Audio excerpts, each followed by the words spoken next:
क्या बिहार की राजधानी पटना में किसी बहुत बड़े अंडरवर्ल्ड सिंडिकेट के इशारे पर एक रोंगटे खड़े कर देने वाली खूनी वारदात की स्क्रिप्ट लिखी जा चुकी थी? क्या पटना सिटी का वो व्यस्त कारोबारी इलाका खाजू कला एक ऐसे खौफनाक शूटआउट का गवाह बनने वाला था जिससे पूरा सूबे का व्यापारिक जगत दहल जाता? और सबसे बड़ा सवाल, स्पेशल टास्क फोर्स यानी कि एसटीएफ और पटना पुलिस की उस संयुक्त टीम को ऐन वक्त पर वो कौन सा सीक्रेट इनपुट मिला जिसके दम पर उन्होंने मौत का सामान लेकर घात लगाए बैठे दो खूंखार शूटरों को दबोच लिया और पर्दे के पीछे चल रही इस खूनी साजिश को टाइम रहते हुए पूरी तरह से पंचर कर दिया। नमस्कार, आप देख रहे हैं वाईबीएन बिहार झारखंड। मैं हूं आपके साथ मुदिता त्रिपाठी। पटना में अपराधियों के खिलाफ इस समय जो ताबड़तोड़ एक्शन चल रहा है उसके बीच एसटीएफ को एक ऐसी कामयाबी मिली है जिसने राजधानी को एक बड़े गैंगवार और सनसनीखेज वारदात से बचा लिया। पुलिस और अपराधियों के बीच चल रही इस शय और मात के खेल में इस बार जीत कानून की हुई है। खाजू कला थाना क्षेत्र में एक बहुत बड़े व्यापारी को निशाने पर लेकर जो जाल बिछाया गया था उसे पुलिस की त्वरित मुस्तैदी ने ऐन वक्त पर नाकाम कर दिया। आज हम इस पूरी वारदात को समझेंगे कि पकड़े गए इन शातिर शूटरों का खूनी इतिहास आखिर है क्या, इस साजिश के तार आखिर कहां से जुड़े हैं और अब इस साजिश के आगे क्या होने वाला है। चलिए सीधे विश्लेषण की गहराई में उतरते हैं। इस पूरी वारदात की क्रोनोलॉजी को समझने के लिए हमें उस दिन की हलचल को बारीकी से देखना होगा। पटना सिटी का खाजू कला इलाका जो अपने बड़े व्यापारिक टर्नओवर और भारी भीड़ भाड़ के लिए जाना जाता है, इसी इलाके के एक रसूखदार और बड़े व्यापारी पर पिछले कुछ दिनों से कुछ संदिग्ध निगाहें टिकी हुई थी। अपराधियों ने बाकायदा उस व्यापारी की रेकी की थी, उसके आने जाने का समय नोट किया था और किस वक्त उसके पास भारी कैश होता है इस बात का भी पूरा इनपुट निकाल रखा था। साजिश के मुताबिक दो शातिर शूटर पूरी तैयारी के साथ हथियार लोड करके उस व्यापारी के ठिकाने के पास घात लगाकर बैठ चुके थे। वो सिर्फ एक सही मौके का इंतजार कर रहे थे ताकि धावा बोलकर लूट और जरूरत पड़ने पर कत्ल की वारदात को अंजाम दिया जा सके। लेकिन इस बार अपराधियों की किस्मत ही खराब थी। बिहार पुलिस की स्पेशल टास्क फोर्स यानी एसटीएफ और पटना पुलिस की एक संयुक्त टीम को इस पर पूरी हलचल का एक बेहद सटीक और सीक्रेट इनपुट मिल चुका था। पुलिस ने बिना कोई वक्त गंवाए, बिना किसी शोर शराबे के पूरे इलाके की घेराबंदी शुरू कर दी। जैसे ही अपराधियों को भनक लगी कि वे घिर चुके हैं, उन्होंने भागने की कोशिश की, लेकिन मुस्तैद जवानों ने उन्हें रंगे हाथों दबोच लिया।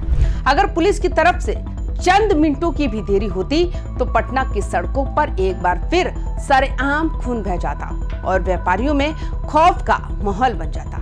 ये अपराधी सीधे हमला नहीं करते बल्कि कई दिनों तक उस इलाके में रेकी करते हैं। खाजू कला के इस मामले में भी यही हुआ। पुलिस सूत्रों के मुताबिक कैफू और आदिल पिछले 2-3 दिनों से उस बाजार के आसपास मंडरा रहे थे। उन्होंने व्यापारी की गाड़ी का नंबर, उसकी दुकान खोलने और बंद करने तक का समय और सबसे बड़ी बात बैंक में कैश जमा करने के रूट का पूरा खाका तैयार कर लिया था। ये साफ दिखाता है कि इस साजिश के पीछे कोई ऐसा लोकल बिचौलिया भी शामिल हो सकता है जिसने व्यापारी की पूरी इनसाइड इंफॉर्मेशन इन शूटरों तक पहुंचाई थी। अब जरा इस पूरी कहानी के सबसे डरावने और आपराधिक पहलू का एनालिसिस करते हैं। पुलिस ने मौके से जिन दो बदमाशों को गिरफ्तार किया है उनकी पहचान मोहम्मद कैश उर्फ कैफू और मोहम्मद आदिल के रूप में हुई है। गिरफ्तारी के वक्त जब पुलिस टीम ने इनकी जामा तलाशी ली तो इनके पास से बेहद घातक हथियार और 5 जिंदा कारतूस बरामद हुए। यहाँ सोचने वाली बात यह है, लोडेड हथियारों के साथ 5 जिंदा गोलियों का मिलना साफ इशारा करता है कि ये लड़के सिर्फ डराने या लूटने के इरादे से नहीं आए थे। ये किसी भी हद तक जाने, खून खराबा करने और सामने वाले की जान लेने की पूरी मानसिक तैयारी के साथ मैदान में उतरे थे। जब पुलिस ने इनके बैकग्राउंड को खंगाला तो जो सच सामने आया वो होश उड़ाने वाला था। मोहम्मद कैश उर्फ कैफू इस शातिर बदमाश पर पहले से ही हत्या, रंगदारी और लूट जैसे जघन्य अपराधों के कम से कम 3 गंभीर मामले दर्ज थे। ये लंबे समय से इलाके में दहशत का पर्याय बना हुआ था।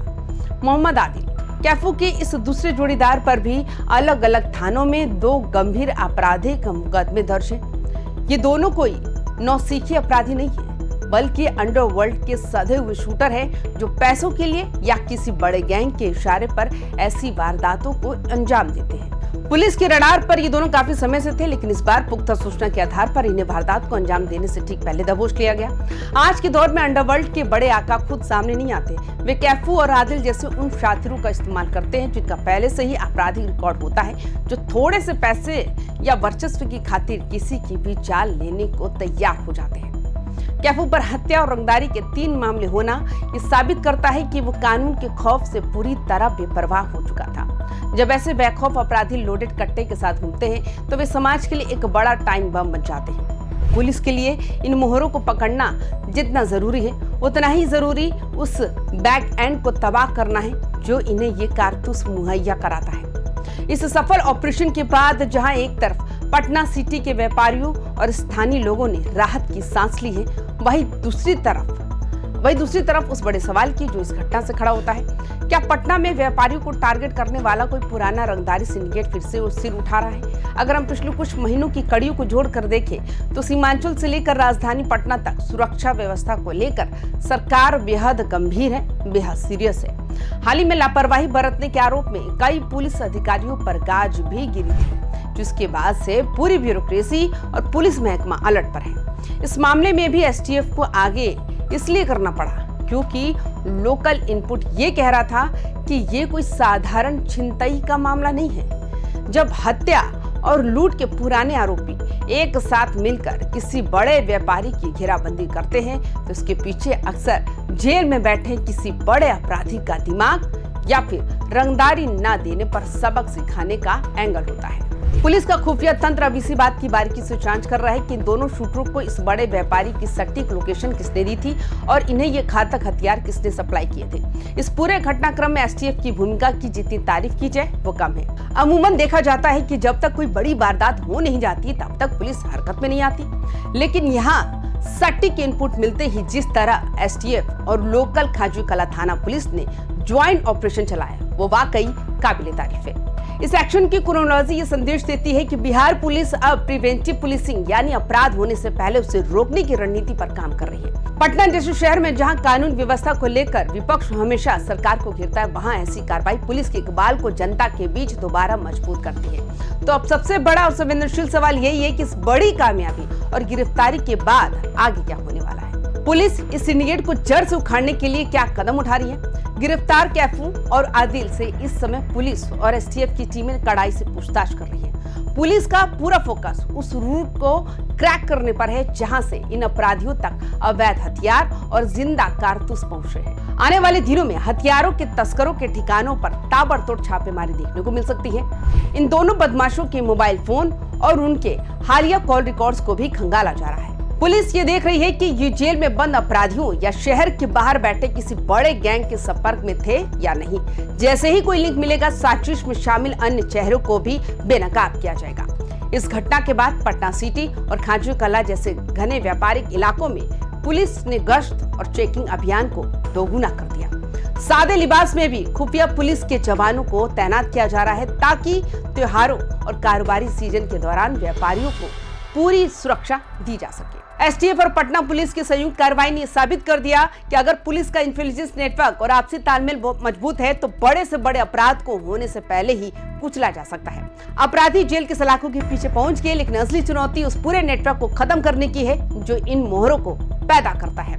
तो आपको क्या लगता है, क्या बिहार में व्यापारियों की सुरक्षा के लिए स्पेशल पुलिस थानों या चौकियों की संख्या को और बढ़ाने की जरूरत है? पुलिस की इस त्वरित मुस्तैदी पर आपकी क्या राय है? नीचे कमेंट बॉक्स में जरूर साझा करिए। बाकी तमाम खबरों के लिए देखते रहिए YBN बिहार झारखंड। अपना ख्याल रखिए, सतर्क रहे, सुरक्षित रहे। नमस्कार।